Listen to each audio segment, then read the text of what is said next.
I never imagined a simple joke could be the thing that cracked my marriage wide open.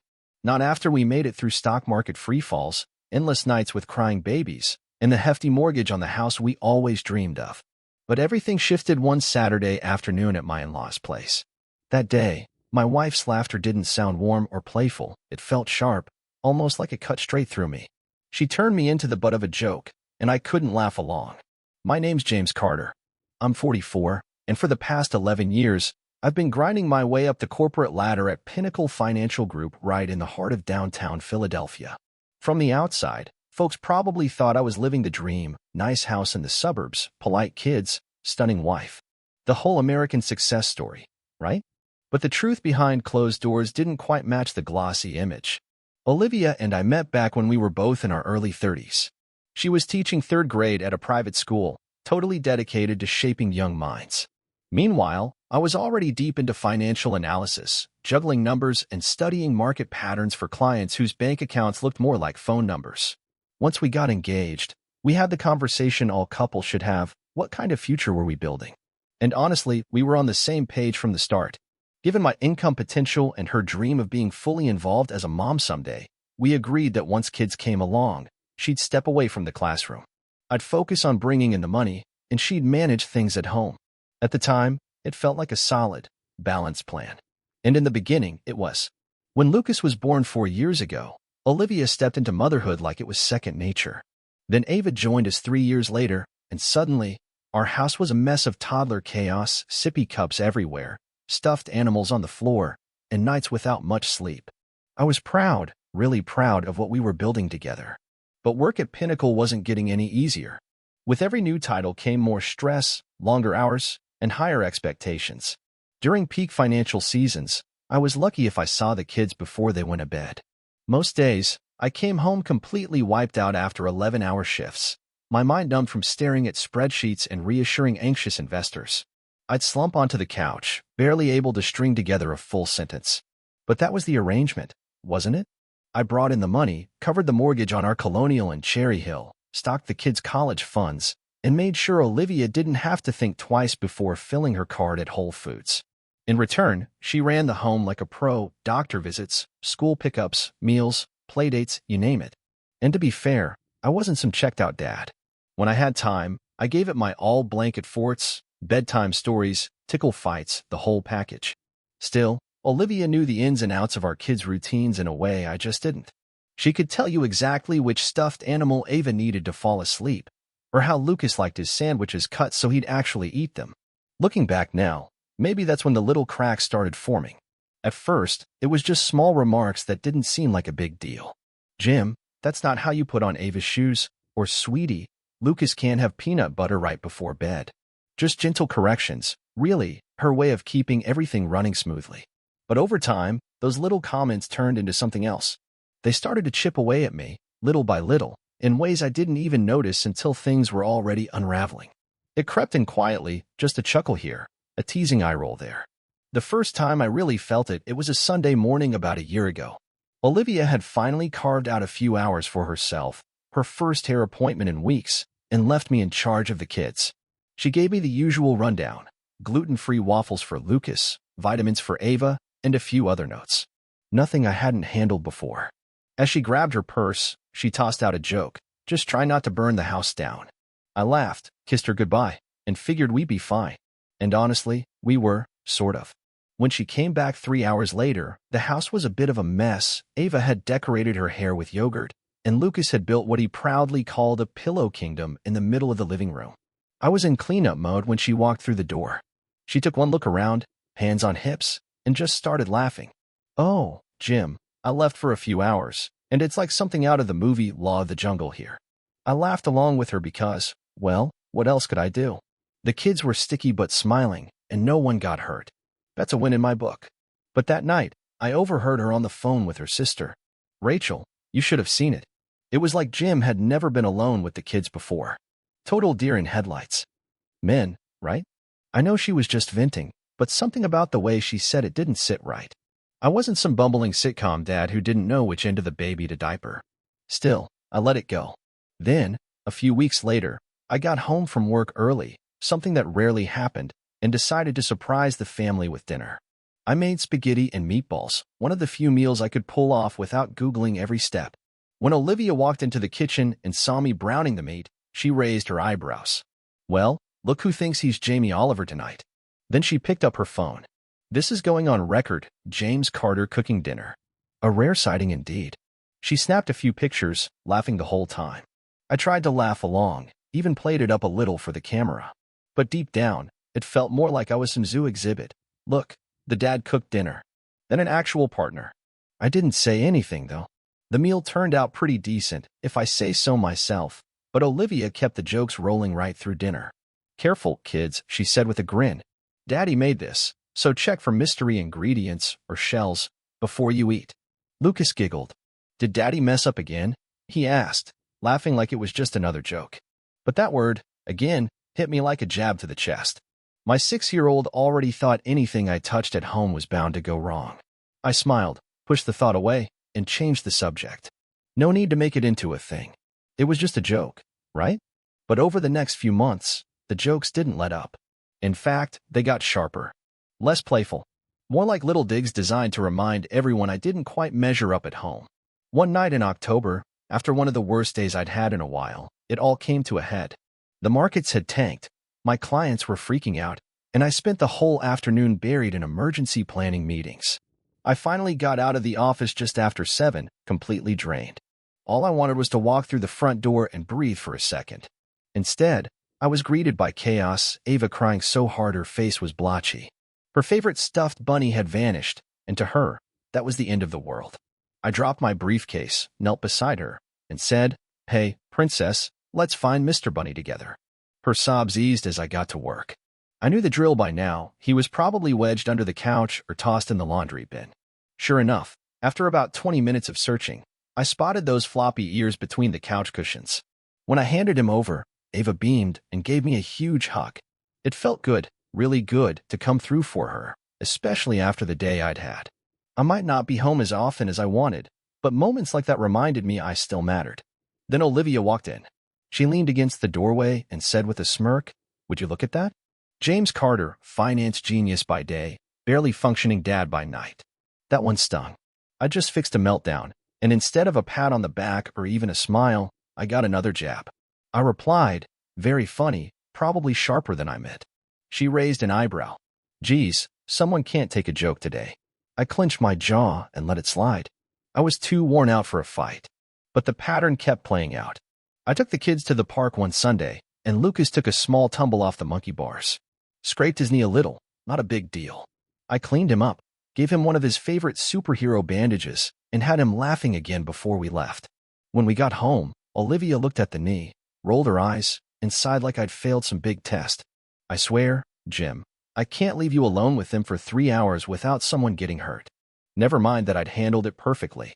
Then there was the time I blanked on Lucas's teacher's name while Olivia was chatting with a friend. She rolled her eyes and mouthed the word "hopeless" behind my back. I caught it, and it hit harder than it should have. It was like 100 paper cuts, tiny things on their own, but they were starting to hurt. One night, I was helping Lucas with a simple math worksheet. When I showed him how to break down the problem, his eyes lit up. "Wow, Dad," he said. "You're actually good at this."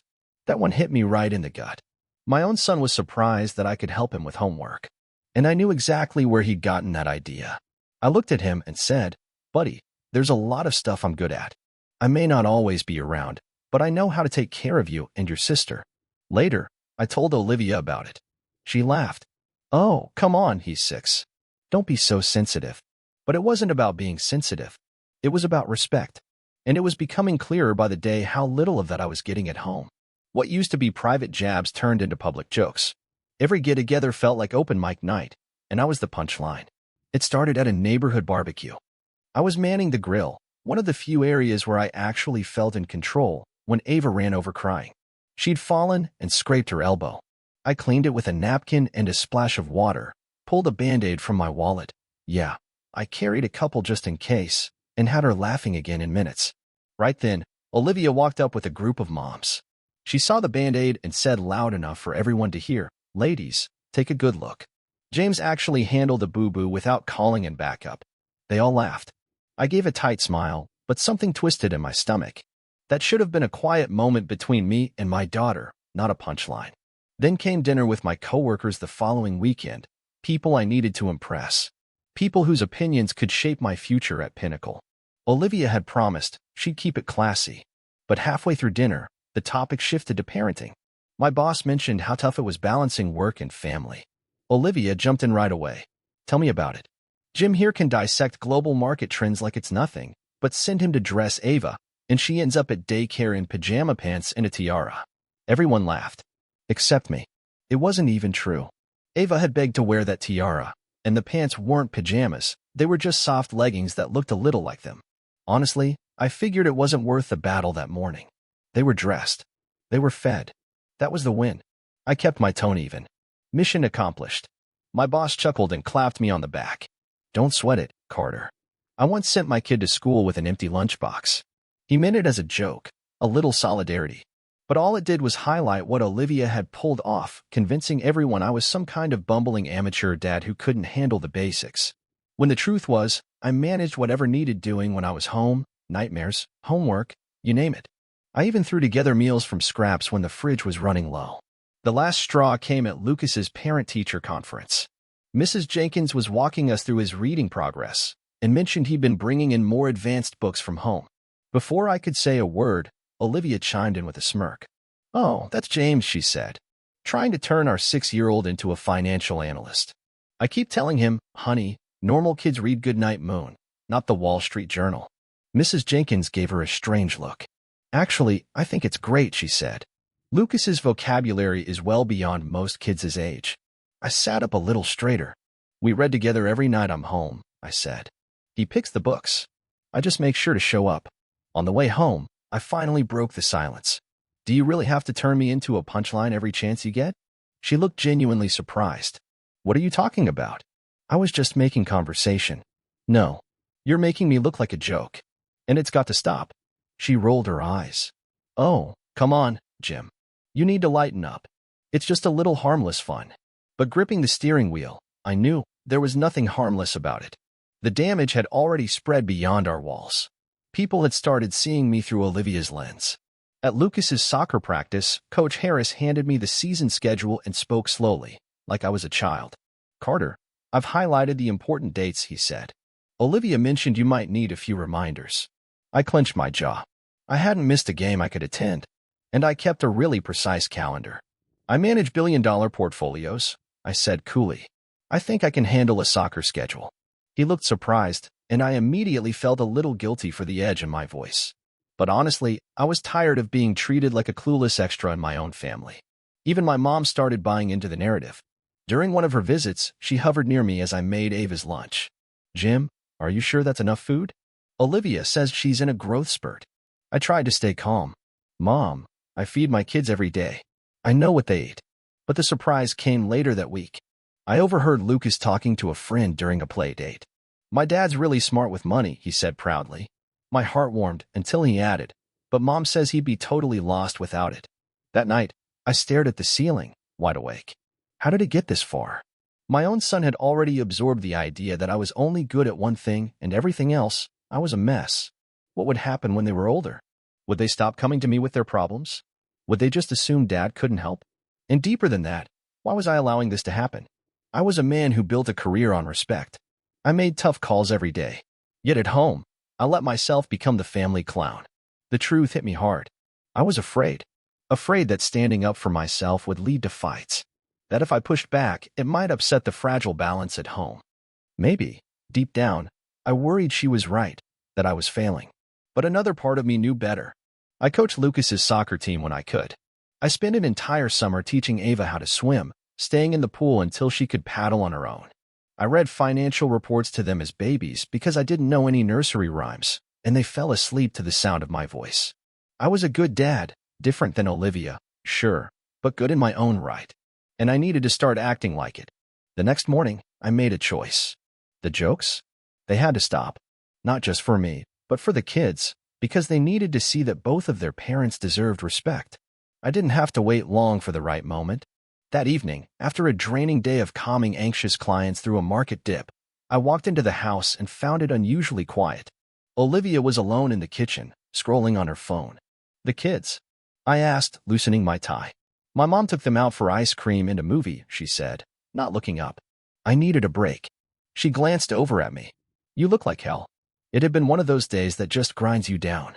I poured myself a glass of scotch, hoping the quiet moment might help me sort through the mess in my head. Olivia, I said, turning toward her, can we have a talk? She glanced up, one eyebrow raised. That sounds serious. I sat down across from her at the kitchen island. It's about the jokes. She blinked. What jokes? The ones where I'm the bumbling dad who can't handle the kids. The ones that make me look completely useless outside of work. She rolled her eyes. Oh, not this again, Jim. Yeah, I replied, firmer this time, this again. Because this wasn't just something between the two of us anymore, it was starting to affect how others saw me. Our kids, their friends' parents, even my own mom had started to echo some of those lines. Olivia folded her arms, her tone cool. You're being overly sensitive. No, I'm really not, I said, trying to keep my voice calm. When Lucas starts telling his buddies that I'd probably forget my own head if it wasn't attached, it's no longer just a joke. For a split second, I saw something in her face, like a flicker of understanding. But just as quickly, she put her guard back up. It's just a bit of fun, Jim. Everyone makes jokes about their spouse. Half the moms at school complain about their husbands the same way. And that's exactly the point, I said, leaning in slightly.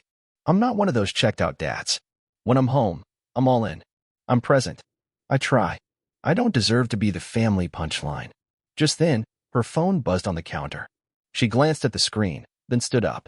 Look, I really don't want to argue. You've had a rough day, and clearly, you're worked up. I'm not worked up, I said, trying not to sound exactly that. I'm trying to talk to you about something that's genuinely bothering me. Something that's starting to wear on me and on us. She let out a short, almost disbelieving laugh. I'm just pointing out the obvious, Jim. You're gone 65, 70 hours a week. You miss the school events. You don't know their day-to-day because, honestly, you're just not around enough. Her words landed like punches to the chest. Yes, I worked long hours. That part wasn't wrong. But that was the plan. That was what we agreed on. And when I was home, I gave everything I had to the kids. That's not fair, I said quietly, but firmly. We decided I'd focus on supporting the family financially. That doesn't mean I'm any less of a dad. She didn't answer. Just grabbed her keys from the counter. I need to go pick up the kids. Let's have this conversation another time, maybe when you're not being so dramatic. She walked out, leaving me standing there, the scotch still untouched in my hand. And in that silence, it hit me the conversation had gone nowhere. She hadn't really listened. Or worse, maybe she did, but just didn't care. Either way, nothing had changed. Sunday brunch at Olivia's parents' place had been a long-standing tradition, going all the way back to before the kids were even born. Normally, I actually looked forward to those mornings. Her dad, a retired investment banker, always had some fascinating stories. And her mom made a French toast that could make you tear up. It was so good. But this Sunday was different. That failed talk with Olivia still sat heavy in my chest, and I couldn't shake the anxiety of walking into another situation where I was just the punchline again, James, the dad who can't do anything right. We showed up with the kids in tow. Lucas was gripping a Lego creation he was proud of, and Ava still had on the tutu she'd refused to remove for 2 straight days. There they are, Olivia's mom exclaimed, sweeping the kids up in big hugs. Her dad gave me a friendly slap on the back. For the first hour, things were fine. We ate, chatted about what was new with the family, and watched the kids run around with their cousins. For a moment, I let my guard down and started to think, maybe today would be different. I should have known better. While Olivia helped her mom clear the dishes, Lucas came running in from the backyard with a scraped knee. Nothing serious, just a little tumble.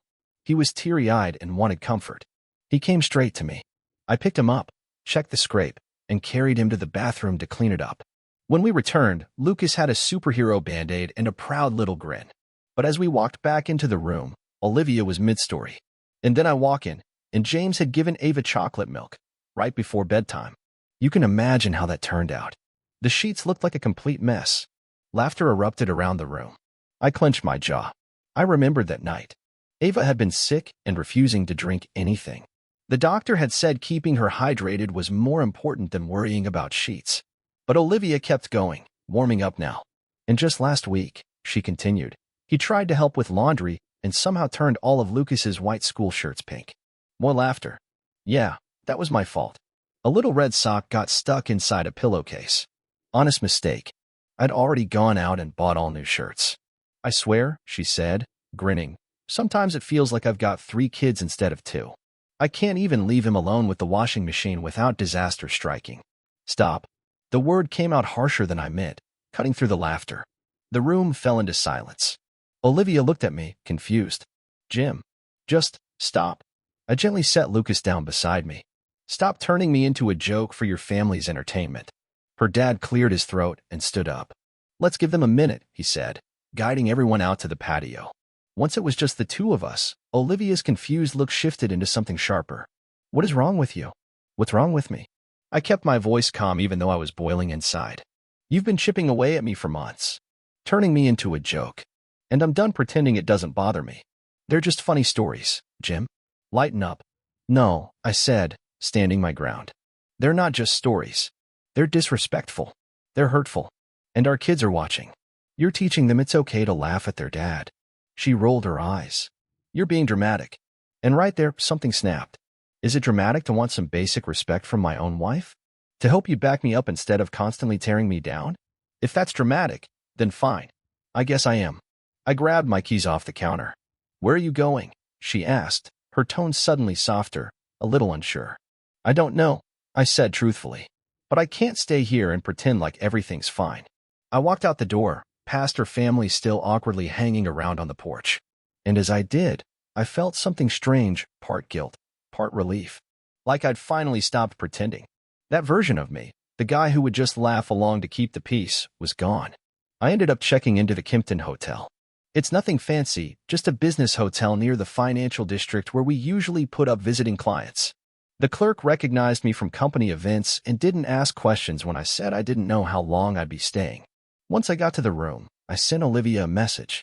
Staying at Kimpton. Need time. We'll call kids before bed. She replied fast.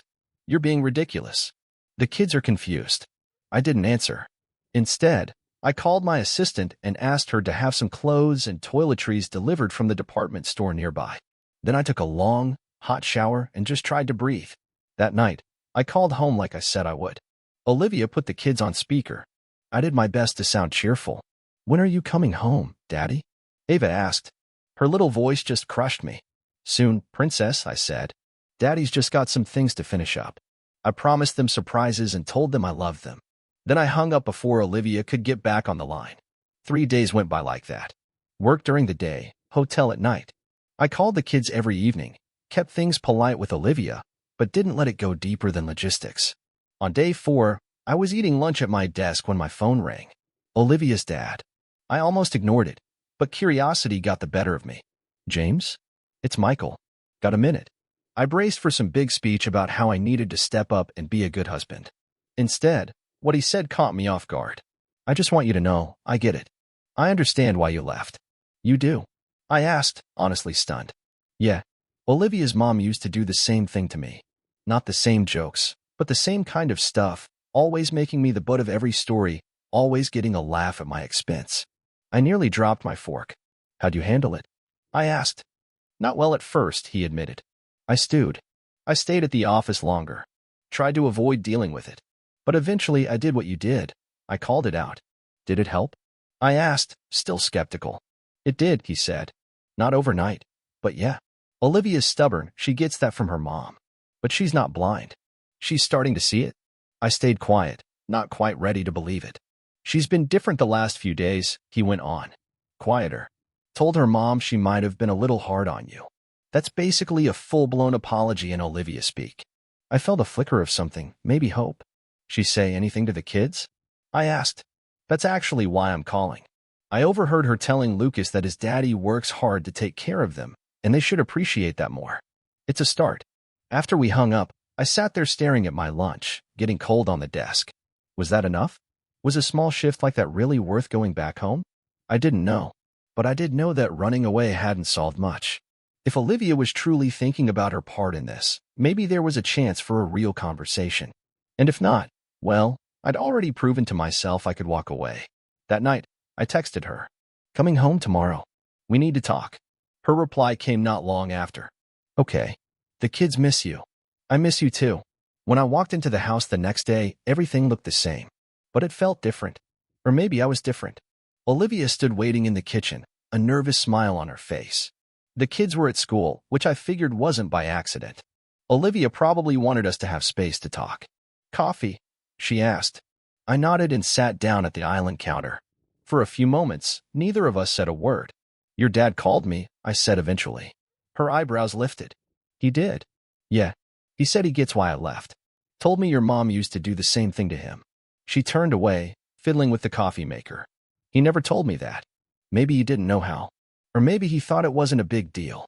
I took the mug she handed me. "Kind of like you thought it wasn't a big deal with me." She sat across from me and looked me in the eye, really looked at me, for the first time in what felt like forever. "I've been thinking about what you said," she said. I waited, letting her speak at her own pace. "I didn't see it," she admitted. "How the jokes were piling up. How they were getting to you." She ran her finger along the rim of her mug. "But after you left, I kept replaying everything in my head, the look on your face at my parents' place, the way Lucas repeated my words. It wasn't just about how I felt," I said gently. "It was about our family. The kids pick up on everything. When you act like I'm clueless, they learn to see me that way too." She nodded slowly. "I know. And I'm sorry, Jim. Really sorry." Her voice caught me off guard. I'd been ready for her to argue or brush it off, not to say that. "What changed?" I asked. "Lucas asked if you left because he made you mad, because he joked about you losing your head if it wasn't attached." Her voice cracked. "He thought it was his fault." Hearing that hit me hard. But it also meant she was starting to get it. Maybe this was a real turning point. "So, what now?" I asked. "I want to do better," she said. "I already started. I told the kids how hard you work, how smart you are. About more than just money. It wasn't everything, but it was something. A start. Moving forward would take effort from both of us, me speaking up when I felt dismissed, and her learning to unlearn a bad habit. "I've missed you," she said quietly. "The house doesn't feel right without you." I reached across the counter and took her hand. "I've missed you too, but I can't come back to how things were." "I know," she said. "I don't want that either. I want us to be better." And for the first time in a long while, I believed we could be. 7 months after my stay at the hotel, things had settled into a new rhythm. The change didn't come all at once. Real change rarely does. But day by day, conversation by conversation, we rebuilt something stronger than before. The jokes didn't vanish overnight. Habits like that don't go away easy. But now, when Olivia would start slipping into old patterns, she'd catch herself. Sometimes she'd even stop mid-sentence or rephrase what she was saying. More importantly, she started lifting me up in front of the kids. "Daddy's great at math, Lucas. Ask him to help with your homework. Did you know your dad taught himself to cook in college? His omelets are amazing." Those little things mattered more than I expected. They patched up wounds I hadn't realized were still open. I made some changes too. Started leaving work early on Thursdays to coach Lucas's soccer team. Set up regular daddy-daughter dates with Ava.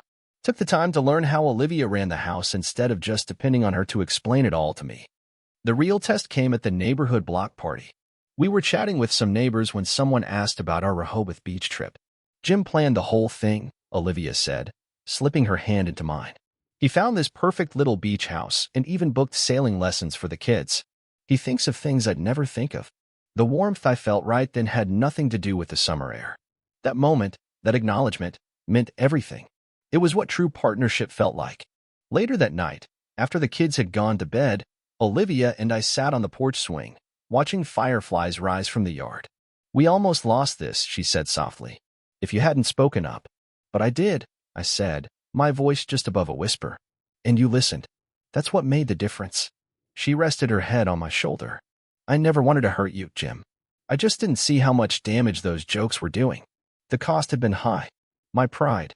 The way the kids looked at me. Even the foundation of our marriage had cracked. But somehow we pulled ourselves back from the edge." "I'm glad you came home," she whispered. I pulled her a little closer. "I'm glad there was something real to come home to. We weren't perfect. Probably never would be. But we learned something important.